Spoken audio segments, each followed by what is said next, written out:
Welcome to the game. I'm Russ Cohen. We've got Nikco Riesgo. Nikco, how are you? Russ Cohen, my man. And Augello, how are you? Good evening.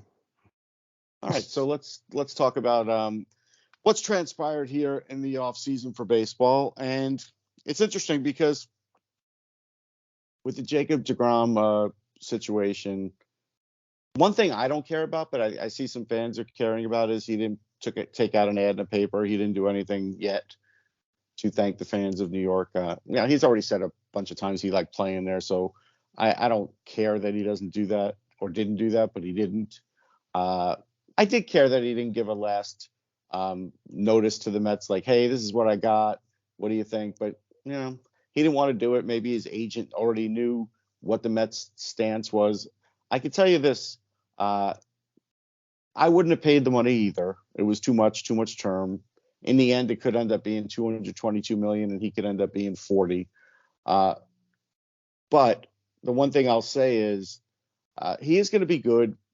He'll be fine over there. But Nikco, I don't think Texas is competing. So he went. He got his money. I guess he felt like he pitched in the World Series. If he can make these guys a winner, great. But he went for the money, like a lot of players do. And he went for the new stadium. He went for the new organization. You're looking at Chris Young, one of the top executives, a former player. They've got a nice little ball club they're building there with Seager at short, a proven all-star, and obviously a young all-star in that center fielder, Garcia. Mm-hmm. And their left-handed hitter to Lowe. They've got some talent, and with deGrom, they're right up there now, and they've got the Astros right there to give them a good measurement, and they could knock them off. Nah, I don't think not yet. Come on. I don't think it's so. It's going to be close with deGrom going against who's going to beat deGrom. Even though the Astros got a great lineup, I mean, you are facing deGrom now. Yeah, but he's not going to go 9 innings. You just wait him out. I mean, you can beat him. His wins and losses aren't great, because a lot of times, he is going to only go 6 or 7. So, because that's all they're going to allow him to do these days. So you can beat him. I don't think they're at that level yet. Now, as far as the Mets getting Verlander, I don't think it was a smart signing because, again, I don't like the idea that somebody, people keep saying, well, the Mets lost deGrom, they had to do something. They didn't have to do that. They didn't have to lock up a 40-year-old for 2 years, possibly 3, depending on if that other option ever kicks in. And we all saw what he did or didn't do again in the World Series. He finally got a win, but Mike, he struggled.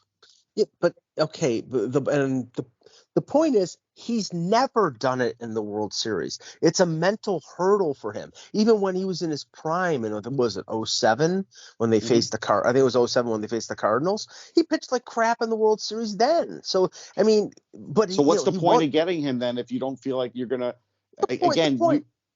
The point is he's the American League Cy Young Award winner. R.A. Dickey was R.A. Dickey was the National League Cy Young Award winner too. I know, when he got traded, it didn't matter. The magic was gone. Okay, Verlander can pitch. Yes. I get it for the regular season, but the regular season doesn't mean anything to the Mets. And if their top 2 guys are going to be 39 and 40 heading to the playoffs, that's not a good place to be. It's not, but you have to manage things, which means, like, I was sort of half joking about them going with a 6-man rotation, but you're gonna have to think outside the box to get these guys fresh into October and November. There is no way to get a 39 or 40-year-old fresh. The Mets were trying it with Scherzer this year, and it didn't work out. Nikco, what do you think?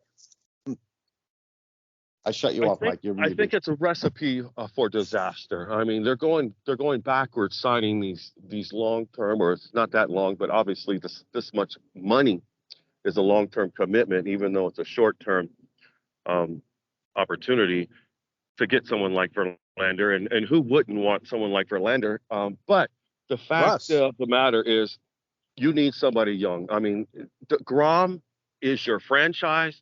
deGrom is everything that the Mets stood for. If they had anything to stand for, they need to stand by somebody. I mean, you can't just stand by the owner. Just being a great owner, having this great owner, it doesn't win world championships, okay? I agree. Great players in the dugout, and deGrom is your franchise player. It's almost like letting the Yankees letting Judge go. Okay, well, the Yankees, in no way we're going to let Judge go, and that's what the Mets needed to put on deGrom. They need a franchise player, and now there is a they're difference like though. an open door. Nobody's going to want to go there and take them seriously. Like they can have a future there and be a Hall of Famer with the Mets because they're going to just let them go. Nikco, there's a difference because deGrom clearly didn't want to stay in New York, and Judge did. And in the end, that was the motivation. I mean, I heard Buster Olney talk about this afternoon about deGrom. Basically, 36 hours before it became public, he was looking for houses in Texas. He shopped his wares to Atlanta. Atlanta couldn't make the deal to his convenience in terms of like a 5-year deal. He wanted to hit the jackpot in terms of money. And he's 35 years old and he's an injury prone pitcher.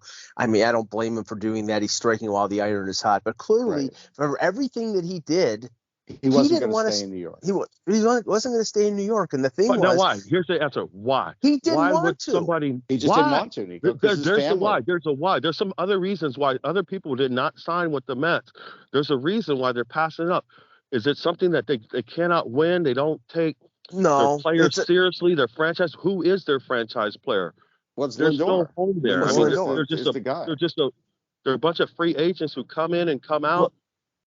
There is some truth to that. But that had nothing to do with deGrom. Apparently, he really didn't want to stay there, and that's fine. That's his prerogative. Yeah. Didn't want to deal with the New York media. Only basically said, in Texas, you have 2 beat reporters, and in New York, you're dealing with SNY and all the newspapers and everything. He maybe just got tired of it. He got tired of it. He played there for 9 years. I'm not going to kill the guy. He was terrific in 2015. He was great for them. It's fine. You move on. But what Nikco is saying is true, though. As far as moving on, they're getting everybody on a short-term basis. And what you don't end up having an identity after that. And I honestly don't think Billy Epler has put his plan into motion. I heard he just hired the scouts he wanted this month. They got rid of a lot of Brody guys. They traded another guy today to get a left-handed reliever out of Tampa. And so another guy in their top 30. And so after 2 or 3 years, they're going to have very little pitching coming from the minors, and then they're going to have to start all over again. And the last thing you want to spend a lot of money on in this league is pitching, because it's not all going to work out. I get it. Prospects are iffy too, but they don't cost you. They don't cost you like they had Rocker last year, first round. They had him. He would have been ready. I know. Listen, that was a disaster. No question. That's a great point. Yeah, and the thing is right now that I look at the Mets and I understand. We were talking about Rodon, Russ, and the thing is, I think they went after Verlander, A, because of the name, B, because of the association. Well, definitely because of the name. Yeah. B, because of the association with Scherzer going back to Detroit. But the thing is, Rodon is talking to multiple teams, and they couldn't get him locked down. And I don't know if it's Epler or if it was Cohen, but basically they wanted to respond from losing deGrom very quickly, and they said, you know what, let's throw money at Scherzer or at Verlander. And I don't blame them for that, but they may regret it in 2 years. But I mean, I'm not saying that the 1-2 punch of Scherzer and Verlander is as good as Scherzer and deGrom, but it's pretty close. It's the idea is your fallback strategy shouldn't be, well, let's throw money at Verlander so that he can't turn it down. That's not a strategy. Your strategy is you trade or you look for other pitchers that you feel like complement the team and help them this year and long term. They didn't do that. They just went with the bucket of cash to Verlander, which is the easy fix. Epler hasn't had to do one hard thing since the trading deadline. He failed at the trading deadline getting Vogelbach and Ruff. So I'm telling you right now, he is failing at his job. But anyhow, somebody who is maybe considered failing at their job for the last 9 years or so is Brian Cashman. But yet he did pony up and he did reclaim Aaron Judge from all the rumored places he was going, including San Diego at the end, Mike. Well, ironically, it sounds like Brian Cashman was not in favor of this. Oh. Just like Brian Cashman was not in favor of the Robinson Cano deal, and they walked away from that, and he wasn't in favor of re-signing steroid cheat Alex Rodriguez and when he opted out of his contract, Cashman essentially, this was a situation where Hal Steinbrenner took control of this, and the way it was relayed by numerous reporters, Hal Steinbrenner was on vacation in Italy and called Judge and said, "Do you want to be a Yankee?" And he said yes. But Judge had offers from San Diego and San Francisco that were longer term at the same amount of money. And Steinbrenner said, "Okay, well, if we meet what San Francisco is paying, will you, do you want to be a Yankee?" He said yes. And then the deal was done. So, that could be. So Hal Steinbrenner called from his villa in Italy. Wow, he was really hands-on, wasn't he? Well, hey, if I had his money, I'd be in a villa in Italy. What can I tell you? Stay home the week of the winter meetings. You don't go to Italy.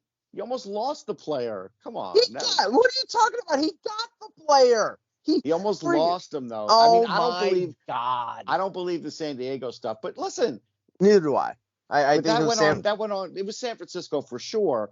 That was definitely going to offer him the extra money. But the idea is, what if the phone system was down in Italy that day? Like, you could have lost a player. Okay, just like our Skype was down for a while. Yes, it was. Yeah, no, I mean, let's just say I think Hal Steinbrenner's got a satellite phone, so I don't think he's worried about the T-Mobile connection in Lake Como.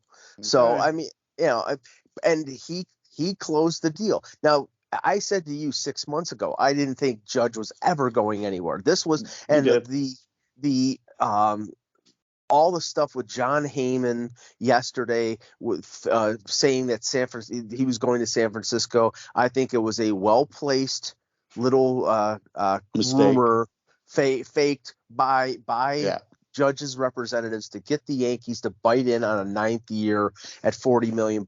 Now, this is the thing. Okay, I agree. All that. So you think Hal Steinbrenner was watching Twitter from Italy? I don't. No, I think he was getting calls relayed to him from Brian Cashman from San Diego. Yeah. So, but all that is sort of smokescreen. I mean, the Yankees got the player. His gelati when he got the call, no doubt, because there's a time difference. Well, it's gelato. That's what you say. I say tomato. You say tomato. Let's call the whole thing off. No, but this is the thing. All this is a smokescreen. They got the player, but now okay, now you are where you were last year, and Judge is not going to hit 62 home runs again. You're paying for past performance. He's still going to be a very good player, probably not for the balance of the 9-year contract, but for this to mean anything, the Yankees have to continue to add and improve in different areas.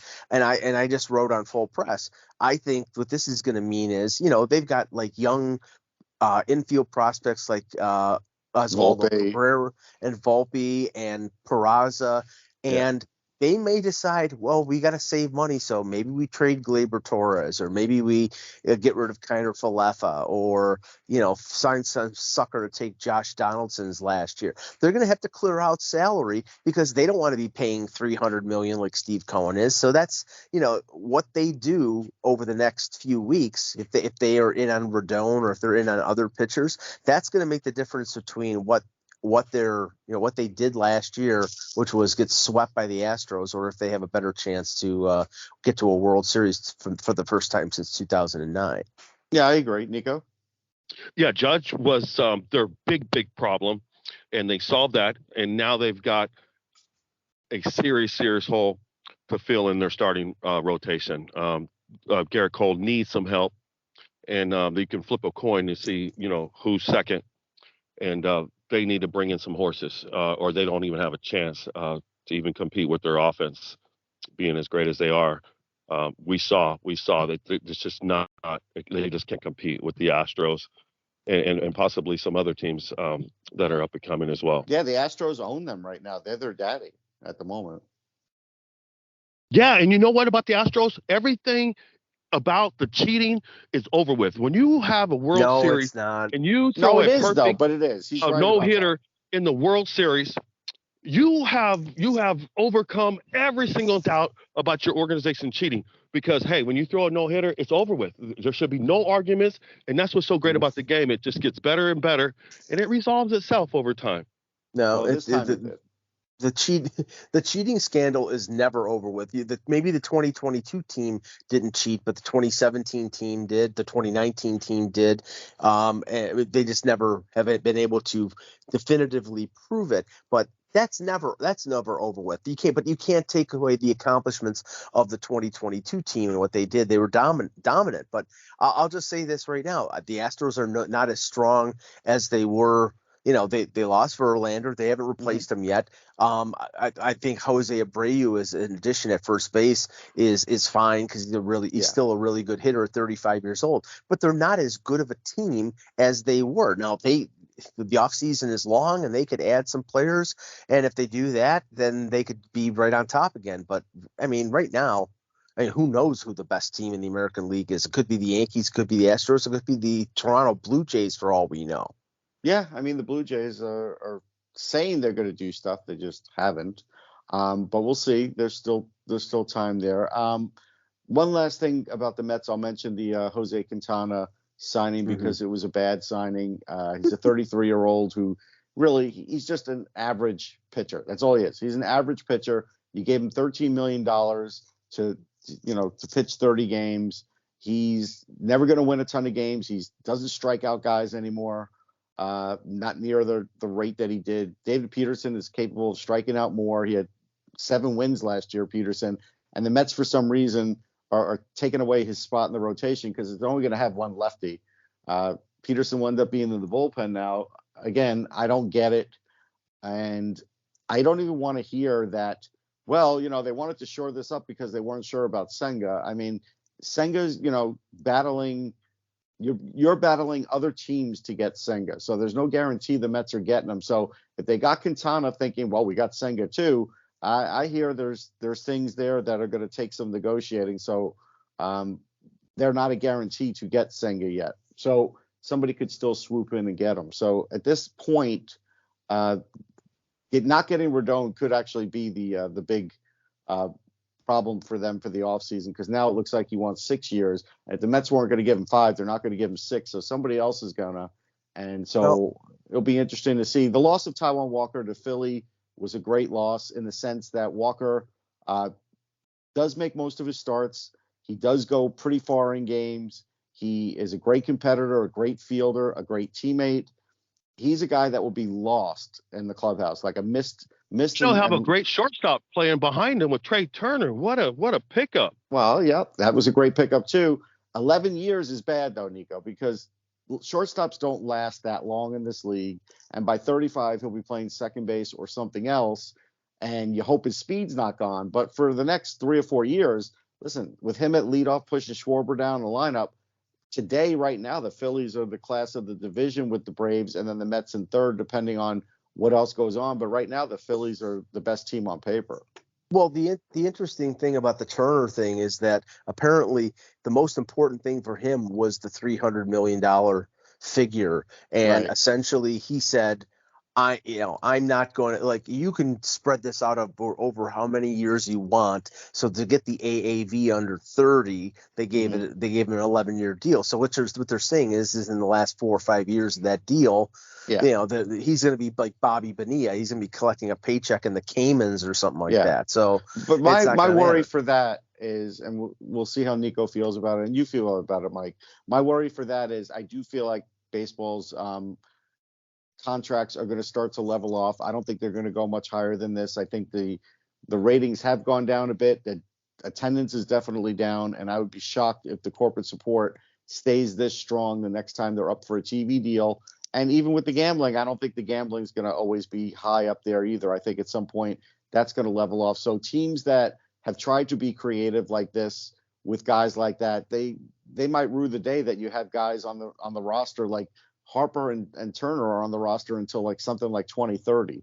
And you might not be happy about that if all of a sudden nobody's willing to spend $200 million anymore because revenues in the game aren't great. Like, it could get to that. We don't know. Yeah, and you're looking at those are golden parachutes, and those players they're not going to be playing probably over the next 5 years or so, but they'll be on the bench somewhere or maybe on the roster somewhere. They'll be doing the Bobby Bonilla in the Cayman Islands, and they'll take $1 million a year for the next 60 years or 100 years, whatever it takes. As long as it goes down to the generations, and they'll work something out in order that they can find room in the salary cap to make it work for the future if they can win. Because he's going to finish his season, his years his out career there, his career in the Philly uniform, and he's going to go out with Harper. They're going to go out together. They're probably going to add Trout here in a couple of years, and no, they're they really won't. Trout going to doesn't be a want mega beast. Trout doesn't want to play in Philadelphia. He's made it pretty clear. Actually, if Trout's going to play anywhere, it'll probably be for the Yankees or the Mets. Wow. Or the Mets. But yeah, he doesn't want to deal with the complication of playing in near his hometown. He's pretty much made that pretty clear. So again, Piazza didn't want to do it either. Piazza was from, he was a Phillies fan. He was from the area, but he never played for him either. Yeah, I mean, it's funny because we think that things are going to top out, and then they just keep getting worse and worse. And the money out there is silly. And the ownership in Major League Baseball, they seem to be as stupid as some of the owners in, say, the NBA, who just throw good money after bad. Now, I heard one writer today say Judge may lead the league in terms of average salary for a batter at $40 million for about a year until Ohtani hits free agency. And there's some talk that Ohtani could get as much as $50 million a year because he can pitch and hit. So I mean, I think that's bull crap, but it's just the money is getting stupid. It's getting to the point where Giancarlo Stanton's contract is reasonable. That's how bad it's gotten. He's making $21 million from the Yankees. I think he's getting supplemented from the Miami Marlins, and that is a bargain. But he's not the same player anymore either. No, but the whole like they may end up paying Andrew Benintendi, who they're supposedly talking, meaning the Yankees, who they're supposedly talking to be their left fielder. They may end up paying him about $20 million, and that's what a round Stanton is making. So the prices have just gotten ridiculous. Just listen to what ratings have happened. So in 2004, Boston St. Louis, 25.4 million. 2009, Yankees over Phillies, 19.4 million. Last year, 11.8 million. But that's not where the money is coming from. Yeah, but it's not going to be. The gambling's going to go down, Mike. Well, it's not the gambling. It's coming from regional cable broadcasts. The Angels, the Dodgers, they're making billions from regional cable broadcasts. It's content. It's 162 games of cable broadcasts. That's where they're getting the money from. And that's a good point. I get it, but I still think that's going to start waning too, because a lot of these regional cable companies are going out of business too. A lot of them started to happen. So 25 million to 11 million, Nico. That's what we're talking about for the World Series. Like, that's the reality. It 25 is. to 12, really. And the popularity, it seems like it's going down in the game. And actually, the game is actually getting better and better and better and better. If you're a true baseball fan, you're falling more and more in love with the game. And we've got to somehow be able to direct that magic to the global market. It's good to see Barry Larkin and some big names going out to Pakistan and Abu Dhabi or wherever they're going and sharing baseball, and you got Hall of Famers involved there, and the future looks good when you're looking at expanding the game beyond America and playing some games internationally, and it's but those are one-off really games. That's all those are. Those are just one-off money grabs. Those aren't enough to sustain you.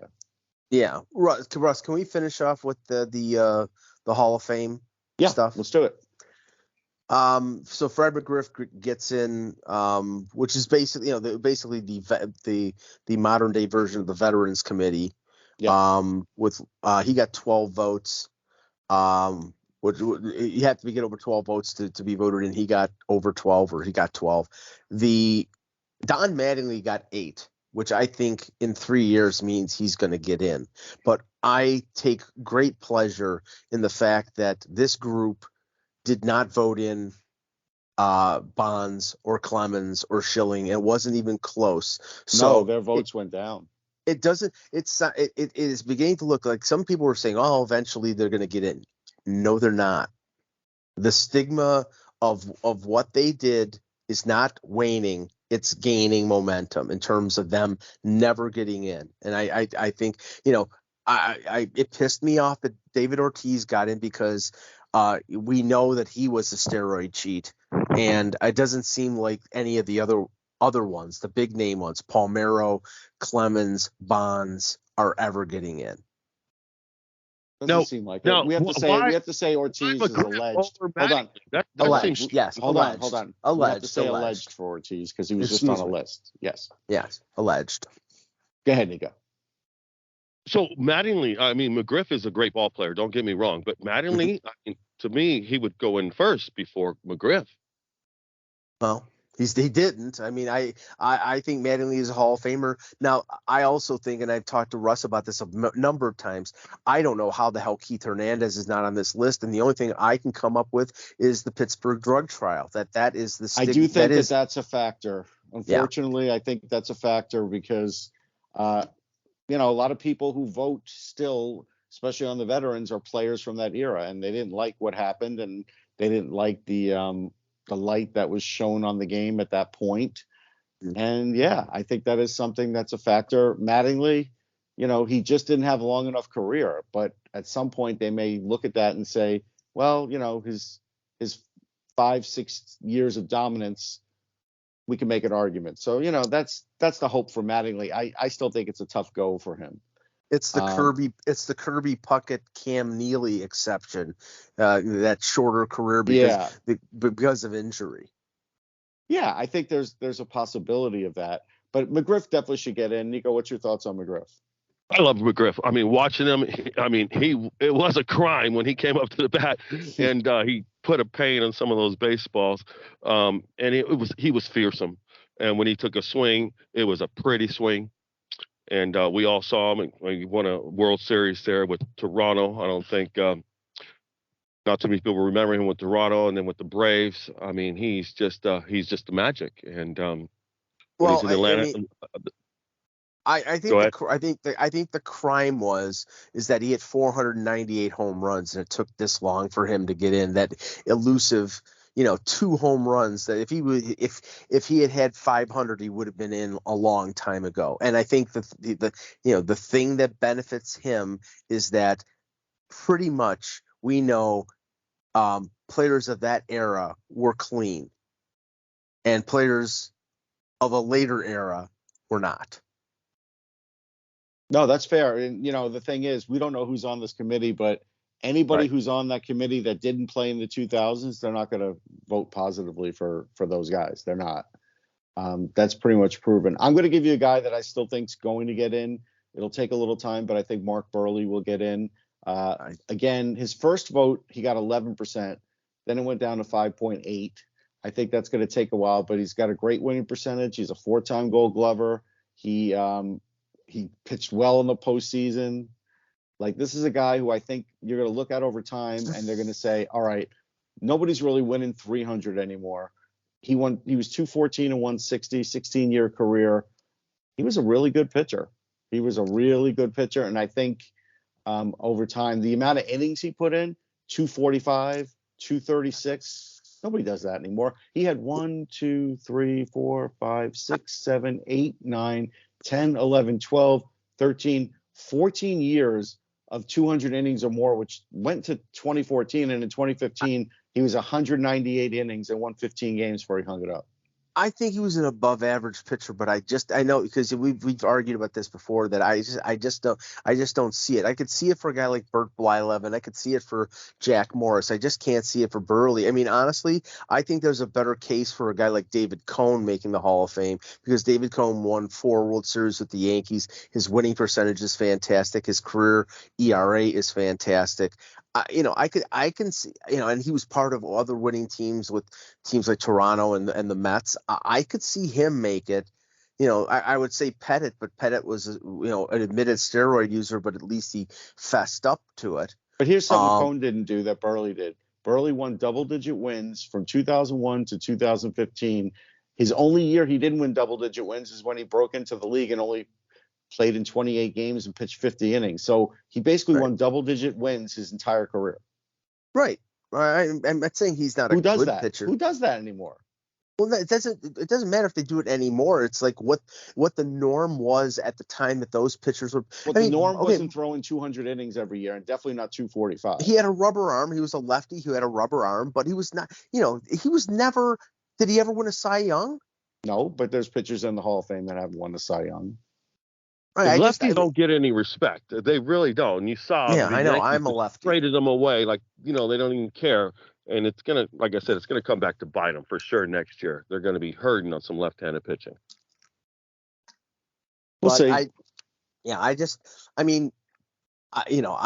think he's an excellent pitcher, above average pitcher. I don't think he's a Hall of Fame pitcher. I think he's better than Cohen. I think Cohen had his moments. He had a 25-win year with them. Was it 25 with the Mets? I think it was 25.